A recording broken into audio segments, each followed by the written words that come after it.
खन्थाइनि मुं नों बुजि मोनाखैसै।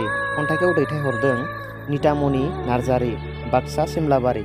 खन्थाइखौ आवरायदों आं लखेन दैमारि, धेमाजि गेजेर जनाय बैग्रिगुरिनिफ्राय। फैदो बिदिब्ला बिनानावनि खन्थाइखौ दान्दिसे खोनासंदोनि। नों बुजि मोनाखैसै।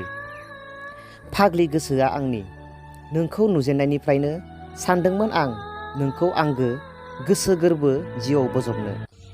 नाथाय बबेनिबा सैथो दाननि जावलिया बारा आंखौ खानि खालामबाय। नोंबो आंनि गोसोनि हास्थायनाय लुबैनाय बुजियासै।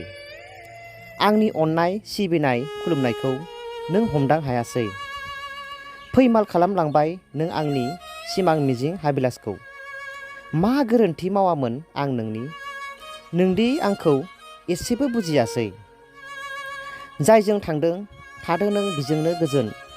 आंनि मोनसेल' खावलायनाय, आंखौ सिरियै थानो होदो। थारैनो नों बुजिमारासै आंनि अननाय जासिनायखौ।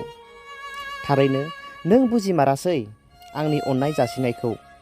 आंदि नोंखौ बेसेदि आंगो सानोमोन, बे आंनि गोरबोआवसो हाबना दं। नों थारैनो बुजि मोनाखैसै आंनि गोसो। थेंक इउ आंगो लोगोफोर, आंनि खन्थाइ आवरायनाया बेखिनियावनो जोब्बाय। खन्थाइखौ मोजां मोनदोंब्ला लाइक आरो शेयार खालामनो दाबाव। गोजोन्थों।